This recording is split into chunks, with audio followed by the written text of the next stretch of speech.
Oi, gente, tudo bem? Hoje nós vamos ter uma videoaula aqui no YouTube que é diferente das outras que nós já fizemos. Hoje eu vou para o quadro e eu confesso para vocês que isso é um pouquinho desafiador para mim, mas eu vim trazer um exemplo na prática de como seria um trabalho da minha forma de abordar medicina integrativa para determinados tipos de doenças.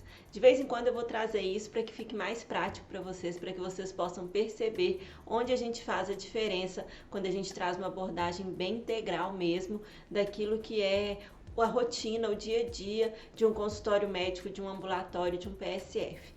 Hoje a gente vai falar de síndrome metabólica ou síndrome de resistência à insulina, que é algo que a gente sabe que é o nosso feijão com arroz, né? Que a maioria das pessoas que a gente atende, principalmente as pessoas de ambulatórios e de PSF, eles têm problemas ligados à síndrome metabólica, ligados à resistência à insulina, dificuldades de mudanças de hábitos. E aqui a gente vai trazer, hoje nesse vídeo, a gente vai primeiro explicar o que é, depois a gente vai falar da abordagem convencional e da minha forma de abordar integrativa. Então é o roteiro da aula de hoje. Fica aqui comigo porque eu acho que vai te acrescentar bastante se você tem esse tipo de paciente na sua prática clínica.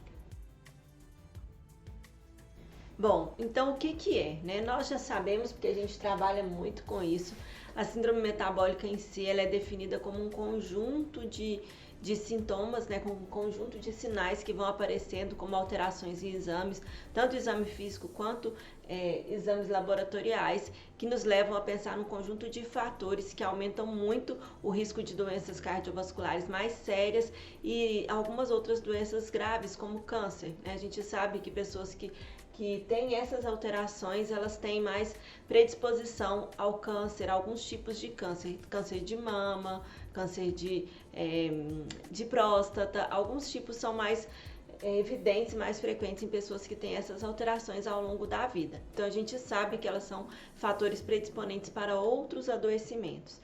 E ela é também algo muito comum no nosso dia a dia, pela forma como a gente se alimenta, pelo sedentarismo, pelo estresse. Hoje a gente tem um nome mais apropriado, que seria a resistência à insulina, porque todas essas predisposições, esses problemas aqui, acontecem por essa resistência à insulina, que é quando a nossa necessidade de uso da insulina vai ficando cada vez maior e o pâncreas vai tendo que produzir cada vez mais insulina para que ela atue a nível dos nossos órgãos. Isso tem a ver com a predisposição futura para o surgimento da diabetes tipo 2. Então essa resistência à insulina é o que vai causando a maioria dessas alterações metabólicas que a gente tem. E a gente sabe que isso acontece hoje muito e que é o nosso dia a dia, né? Então o que seriam essas alterações? O que faz que a gente considere que o paciente tem alto risco de doenças cardiovasculares e de outros adoecimentos crônicos degenerativos mais sérios pelo estilo de vida? E o estilo de vida só, ele é adoecedor, né? Ele leva a uma forma de viver que é muito mais desconectada de si, que também predispõe mais ainda a doenças mentais. Então, se a gente observar, o estilo de vida, ele leva ao adoecimento mental mais facilmente. Então, a gente tem não só adoecimentos cardiovasculares, mas como essa base do adoecimento físico, levando a muitos outros problemas de saúde. E é uma situação complexa porque ela envolve muitas mudanças de hábitos e ela responde muito mais à mudança de hábito do que a medicamentos. Porque esse é aquele paciente que a gente tem lá que usa 10 remédios, porque ele trata o triglicérides, ele trata a pressão arterial, ele trata a glicemia, ele trata o HDL e às vezes ele também trata ansiedade, enfim, vários aspectos, entendem? Então esse paciente aqui é aquele que se beneficiaria muito de mudanças de estilo de vida para que a gente possa conseguir tirar esse tanto de remédio dele. E a gente sabe que ali no começo a gente consegue fazer muitas mudanças e mesmo que seja um paciente já cronicamente adoecido, quando ele tem uma mudança efetiva de estilo de vida, a gente sabe também o quanto isso responde bem, né? Pelo menos eu já vi muitos casos de reversão mesmo do uso de medicamentos. Muitas pessoas vão para a cirurgia bariátrica justamente para diminuir esses fatores aqui, para melhorar a sua saúde.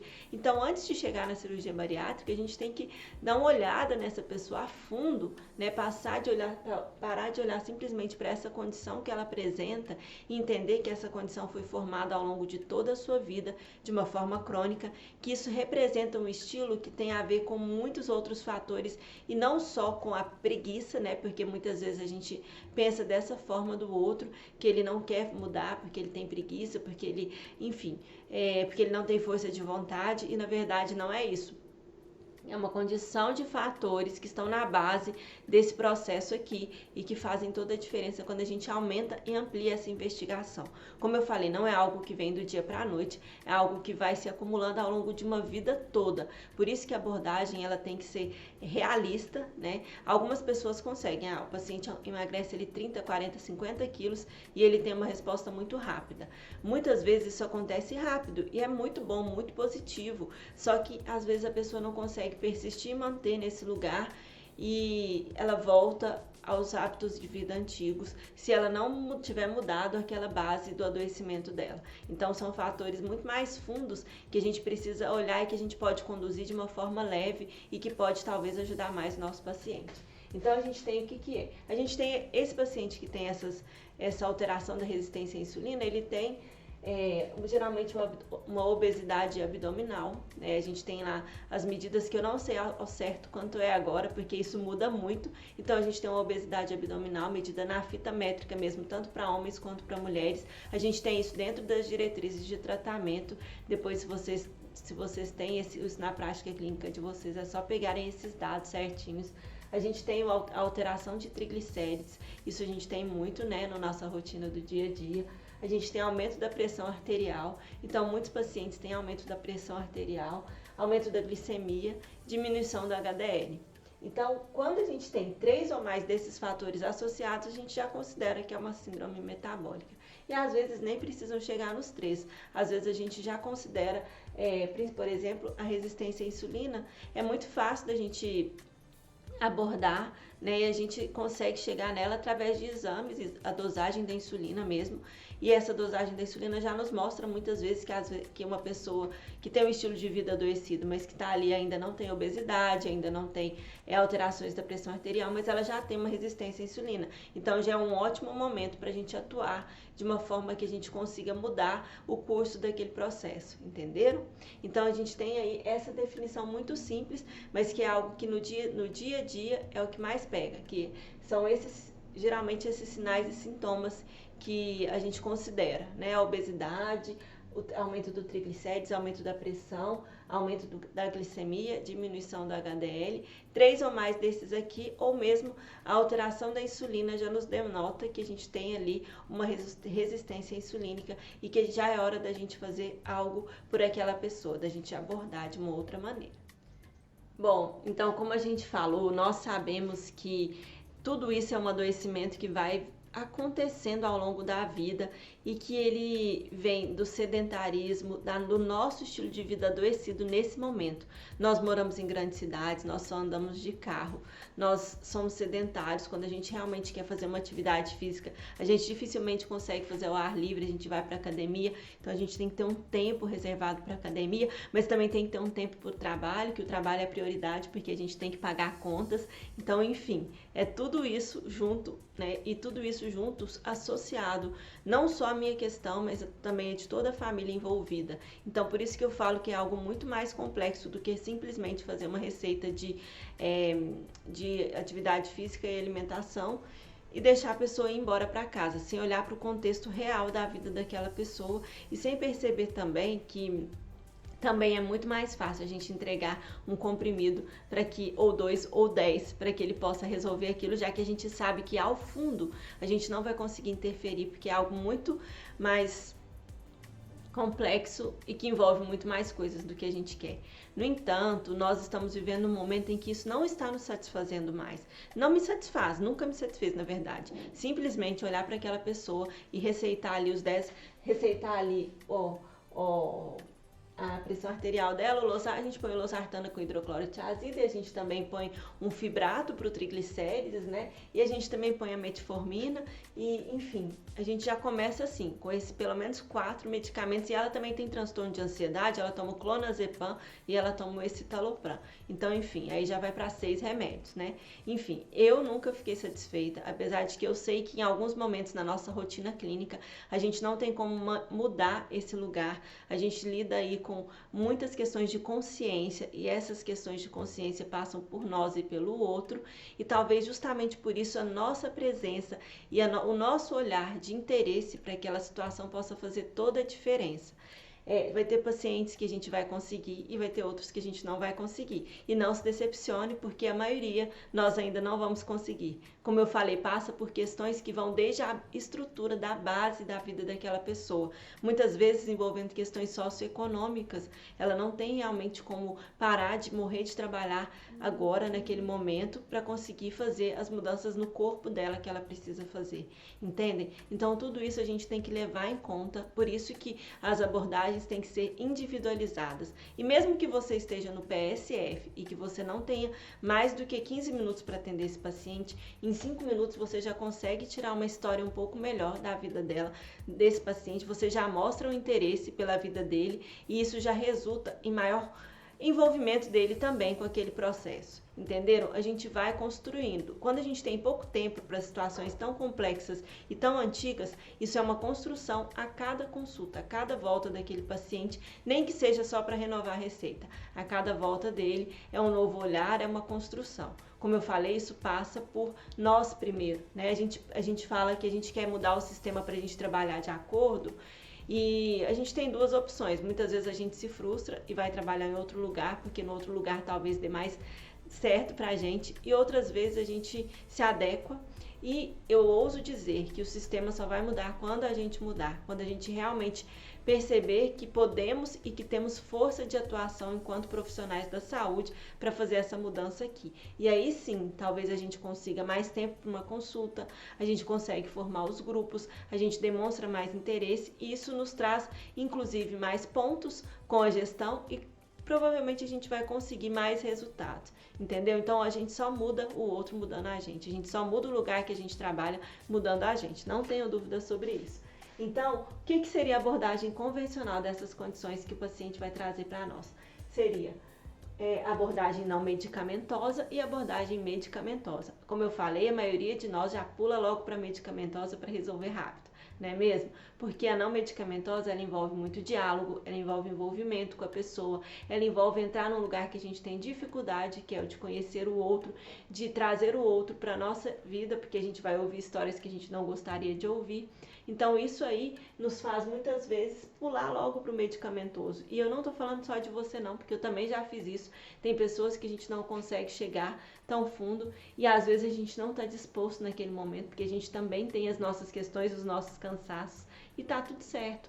Eu vou fazer aquilo que eu dou conta pro melhor, da minha melhor maneira. Mas às vezes eu ainda não dou conta para todo mundo também. Entendem? Assim como não é todo mundo que dá conta, também a gente às vezes não vai dar conta para todos. E tá tudo certo. Aqui a importância é a gente construir esse lugar, nós entendemos que nós somos os fatores aqui de mudança, que a gente precisa conhecer a fisiopatologia, mas que a gente precisa conhecer e entender de pessoas também. E que isso talvez seja tão importante ou mais do que compreender fisiopatologia. Então, as abordagens não medicamentosas, a gente sabe que ela é resolutiva em mais de 90% dos casos. A gente tem, principalmente ali na resistência à insulina, a gente tem melhora de 100% dos casos quando a gente entra com a abordagem que funciona, né? Com a abordagem não medicamentosa, em que a pessoa realmente ela se compromete, ela consegue abraçar aquela causa e ela consegue fazer as mudanças. A gente vive hoje num mundo com excesso de informação. Todo mundo sabe o que precisa comer e o que precisa deixar de comer, mas a gente não consegue fazer as mudanças porque nós sabemos que tem muitos outros fatores envolvidos ali nesse processo e que esses fatores, eles não são simplesmente, eu vou parar hoje de comer tudo que é carboidrato que está me fazendo mal. Eu sei que não é simples assim, eu vou parar e parei. A gente sabe que não é, né? Então a gente tem excesso de informação e a gente tem zero ação, ou muito pouca ação, no sentido de construir apoios e ferramentas para que essa pessoa consiga fazer aquilo que precisa ser feito. Então, quando a gente aborda o não medicamentoso, a gente vai orientar a dieta, e a orientação da dieta aqui, né, pelos estudos ainda se mostra que a dieta do Mediterrâneo e a dieta DASH são dietas muito equilibradas e que conseguem atingir esse lugar de melhora do quadro clínico, principalmente da hipertensão, do triglicérides, do aumento do triglicérides. Então a gente tem aí uma boa resposta à dieta do Mediterrâneo e à dieta DASH, né, que são ainda as indicadas. Claro que as pessoas que trabalham com nutrologia, com nutrição, que têm e conhecem outras abordagens, isso com certeza elas podem acrescentar muito mais. Mas nós, enquanto médicos ali da ponta, da atenção primária, ou do nosso consultório, que fazemos uma primeira abordagem de atendimento integral, esse é o primeiro olhar. Eu, por exemplo, gosto muito da dieta plant-based, das dietas mais focadas em alimentação viva, tenho experiências de curas muito legais, de diabetes, enfim, só vivendo esse estilo de vida. No entanto, ele não é para todo mundo e ele é uma construção, então ele leva um certo tempo. O que a gente pode fazer no primeiro momento? É realmente tirar tudo aquilo que é lixo, ajudar a pessoa a fazer essa limpeza na alimentação dela, e aí a gente já tem alguns resultados muito positivos.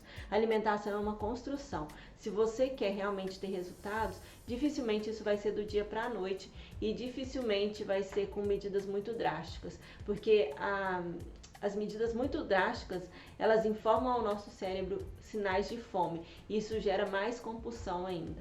Então a gente não vai entrar nisso agora, nesse estudo agora, mas a gente sabe que as dietas precisam ser cuidadosamente feitas, né? Precisam ser focadas na criação de novos hábitos, não só na orientação de dieta e pronto.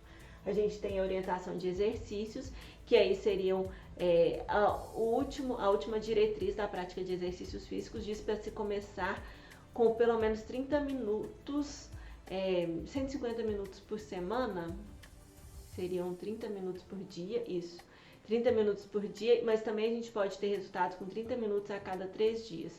Então a pessoa pode começar assim, entendeu? De uma forma bem pequena, bem simples, para que ela possa entrar em contato com o movimento, né? Ela precisa entrar em contato com o movimento do seu corpo, sentir qual é o movimento do seu corpo, sentir os benefícios e o prazer, a liberação do estresse com aquela movimentação. Então ela precisa começar apenas.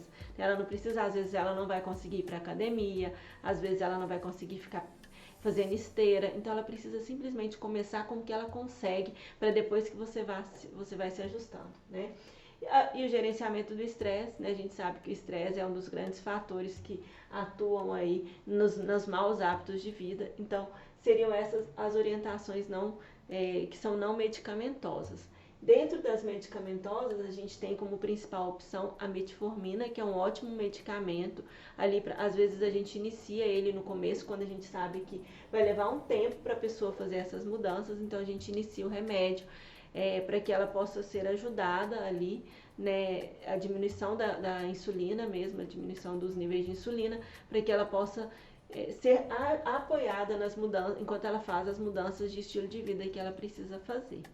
Só lembrando que aqui, como médicos, nós fomos ensinados a simplesmente darmos essas opções para o paciente. A gente não tem muito como ajudar o paciente, a não ser falar, olha, você vai fazer dieta, você vai fazer exercício e você vai melhorar o seu estresse. Não quero nem saber, você precisa fazer isso. Entendeu? A gente vem muito desse lugar, né, de confronto, desse aspecto de confrontar a pessoa e simplesmente colocar na mesa as receitas para que ela faça, sem perceber que isso não vai resolver nada. Provavelmente ela nem vai voltar porque ela vai ficar com vergonha de não ter conseguido fazer as mudanças que precisavam ser feitas. Então a gente tem que rever muito isso aqui, no sentido de ser de fato um apoio para o paciente e não só mais um canal de informação. Canal de informação, ele entra no YouTube, ele entra na página do Dr. Fulano de Tal e ele tem todas as informações que ele precisa. Ele não precisa ir ao médico só para informação, ele precisa ir ao médico para realmente criar uma relação que o apoie a fazer as transformações que ele precisa fazer. Bom, então agora, para a gente terminar aqui, como que seria uma abordagem da minha forma de fazer medicina integrativa? Porque eu sei que tem muitas formas diferentes, né? A medicina integrativa realmente é essa nova forma de ver o ser humano, mas também a junção das práticas integrativas. As práticas que eu uso são aquelas que eu uso são as que eu estudei, né? Eu estudei Kundalini Yoga, então eu uso meditações da Kundalini Yoga. Eu estudei florais, então eu uso florais, tanto quânticos quanto florais de Bach. Enfim, são as principais práticas que eu uso nessas abordagens aqui. Então, mas o que eu mais gosto, que eu acho que faz diferença, é que é o seguinte: a gente às vezes não precisa ter nenhuma prática. A gente inclusive precisa desmistificar o fato de que a gente precisa de algo que para fazer diferença naquilo, na resposta, no diagnóstico, na resposta terapêutica. Muitas vezes, e quando eu comecei, eu praticamente não tinha nada. Eu tinha simplesmente uma conversa para despertar a consciência, para trazer para aquela pessoa um novo olhar para sua desconexão, né? Porque adoecer é estar desconectado de alguma forma. E também, enfim, é a desconexão, ou física, mental, emocional, espiritual, aliás, toda a desconexão, né? Porque, como eu falo, eu faço essa separação aqui para ficar mais didática para mim e para ficar mais fácil de trazer o paciente para esse olhar integral. Quando eu comecei, eu fazia tudo junto, misturado, né? Era uma conversa realmente, uma melhor comunicação em todos esses aspectos da pessoa. E aí ficava um pouco bagunçado e às vezes não gerava uma certa credibilidade naquela pessoa que estava atendendo. Então eu precisei criar realmente um método que foi meu, que eu fui estudando de outros cursos e fui trazendo para desenvolver aqui, entendeu? Eu não tive um curso de formação para te ensinar esse método, não. Fui eu que fui desenvolvendo ele ao longo dos 8 anos que eu trabalhei, de tal forma aprimorar para fazê-lo ficar bem redondinho para mim, entendeu? Bem redondinho para que eu pudesse usar até começar realmente a ensinar para as outras pessoas. Então, esse primeiro olhar, ele passa por esses 4 aspectos. Isso seria na primeira consulta já. E como eu falei, às vezes tem algumas perguntas chaves que você pode fazer que já te dão esse lugar na primeira consulta, e mesmo que você tenha pouco tempo para esse atendimento. Então, do ponto de vista físico, é aquilo que a gente geralmente faz. A gente vai pedir, a gente vai fazer avaliação, o exame físico, a gente vai ouvir a história da pessoa, né? A gente vai pedir exames, não é isso? Geralmente a gente não faz assim.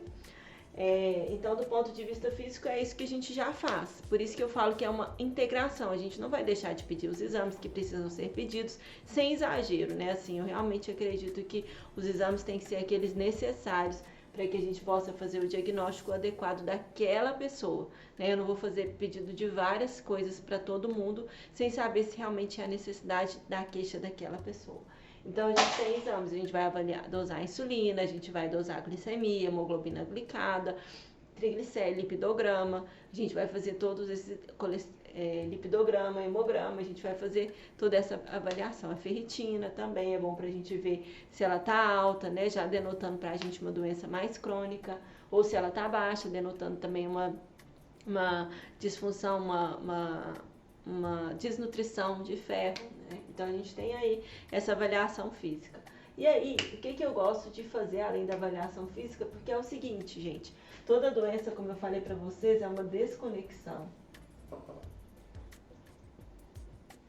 E essa pessoa que tem esses problemas aqui, ela deve estar no estilo de vida adoecido, a gente sabe que é isso. Ela precisa se recuperar, entendeu? E ela precisa ser olhada nesse lugar. Geralmente ela está trabalhando muito, geralmente ela está desconectada do trabalho que ela faz, ou ela está passando por problemas e situações difíceis na sua vida. Então tudo isso, se não for resolvido, não estou falando que a gente vai resolver o problema da pessoa, até porque é impossível, mas ela vai olhar para isso de outra maneira para que ela possa resolver. E se ela não consegue esse lugar, ou se ela não consegue sair dessa questão, ou criar ali uma resiliência diante daquela situação que ela não pode mudar, ela dificilmente vai responder aos tratamentos, ela dificilmente vai conseguir fazer atividade física, entendeu? Se ela está realmente imersa em grandes dores emocionais, ela dificilmente vai conseguir sair daquele estado mental de dor que ela vive. Então, por isso que é tão importante a gente olhar para ela como um ser físico, mental, espiritual, né, emocional, para que a gente saiba e acolha todos os processos. Eu tive uma paciente, uma senhora, que veio para tratar um quadro grave de obesidade, ela já tinha feito bariátrica e ela engordou novamente. E aí, gente, um caso muito antigo, muito sério, que começou praticamente na adolescência, depois de um grande luto, de uma grande perda, que foi a perda da mãe. Só que agora, naquele momento, ela persistiu ao longo da vida. Por todos os momentos que ela teve grandes problemas, tipo traição do marido, aí era a comida. E naquele momento ela passava por uma questão com o filho, que o filho tinha uma dependência por drogas. Então, ela dificilmente, e a gente chegou a essa conclusão, de que ela dificilmente conseguiria focar nela, porque o foco dela estava totalmente na questão do filho, assim como foi o foco no marido, assim como foi o foco na mãe. Então ela precisava olhar para isso, para onde ela iria colocar o foco naquele momento, entendeu? Então foi um total olhar de percepção que a gente teve de tudo que ela vivia, de tudo que ela estava passando, e justamente porque ela estava desconectada de si há muito tempo. Bom, e aí essa paciente me disse que ela dificilmente emagreceria em 2 meses aquilo que ela levou 40 anos para engordar, mas que nesse tempo que nós fizemos, não foi 2 meses, foi um pouco mais, uns 4 meses que ela ficou comigo ali, e a gente fazia essa abordagem, que era para ser uma abordagem de obesidade grave, e a gente percebeu que ela tinha muito mais questões emocionais para resolver, e ela conseguiu chegar nesse lugar. Então ela chegou para mim com uma demanda e que na verdade era outra. Então ela falou para mim: olha, eu posso até não ter diminuído de tamanho como eu gostaria, ela perdeu, o resultado dela foi bem menos do que a gente esperava, como seria mesmo, né, porque ela tinha muitas questões. Ela falou: ainda não perdi tudo o que eu queria, não emagreci o que eu queria emagrecer. No entanto, eu resolvi nesses 2, 3 meses questões que eu arrastava em mim há 40 anos, questões que doíam em mim todos os dias há 40 anos. Então, gente, é impossível alguém se reconectar com a sua saúde se ela carrega tantas cargas emocionais, né? Por isso que a gente tem que entender que é impossível sermos desconectados e resolvermos só um aspecto da questão sem levar em conta os outros. Então aqui a gente tem a abordagem física, como eu falei, a abordagem mental. Tem algo dentro da abordagem mental que vai muito além das doenças, que é aquilo de onde elas começam, que é a qualidade dos pensamentos. Desculpa a letra aí, tá, gente? Tô só a qualidade dos pensamentos. Então, mentalmente a pessoa, ela tem ali, ela está passando por um tratamento de depressão, ou ela está passando por um tratamento de obesidade, ou ela tem insônia, usa remédio para dormir. E aí é importante a gente saber quando começou, se teve algum gatilho, algum fator que desencadeou, quais são, e aí a gente entra na qualidade dos pensamentos. Quais pensamentos ela tem tido?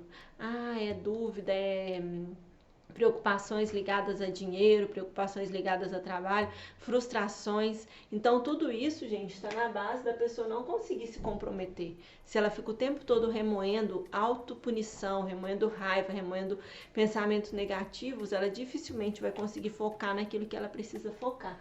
Então, fazer perguntas simples sobre o que ela tem pensado, como têm sido os pensamentos dela, porque a gente sabe, né, quando a gente mergulha mais nesses estudos, e lá no curso eu mostro muito isso, porque que é tão importante eletromagneticamente os nossos pensamentos e sentimentos e como que eles atuam a nível físico na nossa vida. Então é muito importante que a pessoa tenha consciência do que ela tem pensado. Por exemplo, se ela vai fazer mudanças de estilo de vida, na hora que ela vai comer determinadas comidas, o que ela pensa, né, o que a leva, qual o fator motivador. Então a gente tem que fazer essa avaliação aqui mental. A avaliação emocional, da mesma maneira, a gente tem que investigar o que a pessoa tem sentido. Há quanto tempo ela sente isso? Há quanto tempo ela sente raiva? Há quanto tempo ela sente tristeza? Quais são essas cargas de mágoas e angústias que ela carrega aqui, entendeu? E que pesam muito na hora de fazer mudanças de estilo de vida. Então tudo isso aqui vem antes, né? E a parte espiritual tem a ver muito com essa desconexão de si. Aqui, quando eu falo de espiritual, eu não estou falando de religioso, eu estou falando de espiritualidade mesmo, que é essa busca de autoconhecimento, é esse estar em contato com a fonte criadora, e cada pessoa expressa isso de alguma maneira. O que é importante é a forma como eu gosto de começar essa conversa, porque ela pode ser um tabu, né? Eu geralmente gosto de começar essa conversa perguntando simplesmente se a pessoa tem alguma religião ou se ela acredita em algo além do que a gente vive. E se aquela crença dela, independente de qual seja, faz diferença na vida dela, faz diferença de forma positiva, se ela sente conexão com relação àquilo, se aquilo preenche a vida dela, né? E, por exemplo, eu já tive muitos pacientes que me procuraram e eles falaram, olha, eu preciso de uma religião, não tenho uma religião e eu sinto falta, né? E às vezes nem é uma religião, às vezes é um curso de autoconhecimento para que ele possa praticar ali uma espiritualidade livre, uma conexão livre com a fonte criadora, ou um grupo. Às vezes a pessoa sente falta, na verdade, de uma comunidade onde ela possa falar sobre questões de si, onde ela possa aprender, onde ela possa se desenvolver mais. Então tudo isso, meus amores, vem junto no pacote disso aqui. Então, é mais ou menos assim. A gente pode olhar para o ser humano e a gente tem aqui muito fácil. Essa aqui eu mostrei para vocês uma diferença entre a abordagem focada na doença e uma abordagem focada no doente. Por quê? Porque aqui a gente investigou a pessoa como um todo. E eu fui de forma bem superficial, pensando numa primeira consulta que você possa ter aqui, uma primeira consulta. Você faz essa abordagem bem simples, bem superficial mesmo, e você já vai conseguir criar algumas coisas com essa abordagem. A primeira delas, você já vai trazer o paciente para a consciência, que é algo que vai gerar autonomia, e a gente sabe que a autonomia é um dos pilares que fazem com que a pessoa realmente se comprometa na mudança, né? A gente muda o nosso olhar, por exemplo, aqui quando a gente direciona e fala, você tem que fazer isso, isso e isso, nós estamos muitas vezes confrontando a pessoa sem fazer, realmente dar ferramentas para que ela faça aquela mudança. E uma das formas que a gente faz, que pode apoiar o paciente, é fazer o olhar motivacional. Por exemplo, ele precisa fazer essas mudanças, mas o que poderia motivá-lo a fazer essas mudanças? Algumas pessoas, igual essa paciente que eu citei, a motivação dela foi, depois ela acabou conseguindo, num tempo mais longo, fazer esse processo de emagrecimento, e a motivação dela foi que ela queria estar bem na festa de aniversário dela de 50 anos. Então ela queria vestir uma roupa nova, aí eu comecei a fazer com que ela tivesse visualizações de se ver dentro dessa roupa nova, desse lugar novo. Eu perguntava para ela, você consegue se imaginar magra? Olhar no espelho e se ver magra? E ela não conseguia. Então, tudo isso a gente teve que construir. Nós construímos primeiro mentalmente uma nova forma de olhar, para depois ela conseguir fazer essas outras mudanças. Então, essa foi a diferença ali no olhar para a pessoa, porque realmente, e muitas vezes as pessoas procuram um médico que dá resultados rápidos, milagrosos, curativos, para que ela não precise sair do lugar. Mas eu só tenho uma coisa para te dizer, esse médico ele pode até existir, só que essas mudanças ainda são só na superfície, porque as mudanças verdadeiras elas levam tempo, elas podem ter idas e vindas, elas trazem esse olhar para toda essa profundidade do que a pessoa é, e elas são as que realmente fazem diferença no final. Então esse aqui é uma abordagem para as pessoas que realmente querem esse olhar mais profundo, que sabem que ele é importante. Só que isso também talvez a gente não encontre, mas meus pacientes do SUS, eles não têm essa educação de autoconsciência para buscar esse olhar. No entanto, eles já estão cansados de sofrer, eles já estão cansados de fazer dieta e não conseguir fazer dieta, eles já estão cansados de todas as questões emocionais, eles já pensam em suicídio. Então, tudo isso pode ser muito, muito bem abordado, pode ser conduzido quando a gente faz esse olhar integral, esse olhar integrativo integral, né? Aqui é um olhar integral, é integrativo quando eu uso alguma outra prática. E as práticas que eu uso, por exemplo, aqui, a pessoa tem muitas questões emocionais e mentais.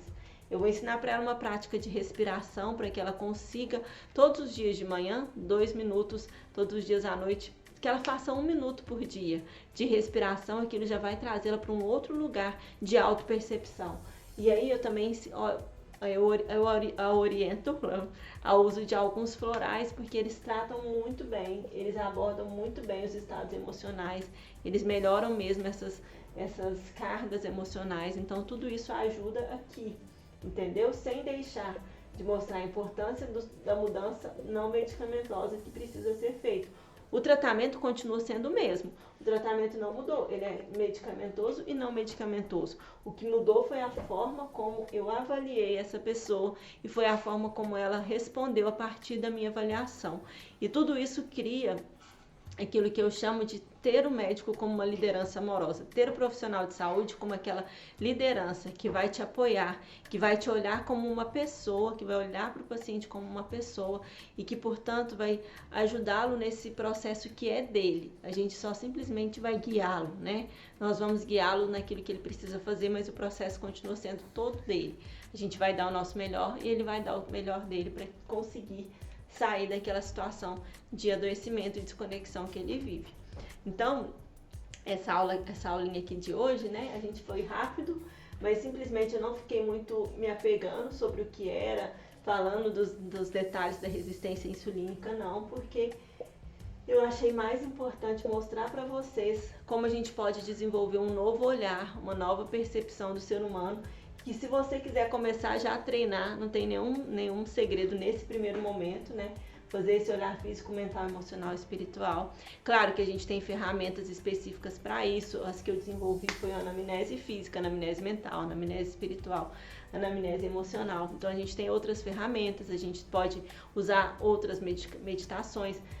Geralmente eu uso muito a questão do olhar a localização que aquela doença começou, que aquele sintoma começou, né? Por exemplo, uma resistência insulínica, ela está ali na região do pâncreas, que tem a ver com o terceiro chakra, que tem a ver com o poder pessoal, né? Então, onde foi que aquela pessoa, onde é que aquele poder pessoal foi diminuído e onde é que ela não conseguiu acessar ou viver do propósito dela. Então, geralmente tem a ver com ter passado por várias frustrações no trabalho, então seria um caminho também para a gente conversar.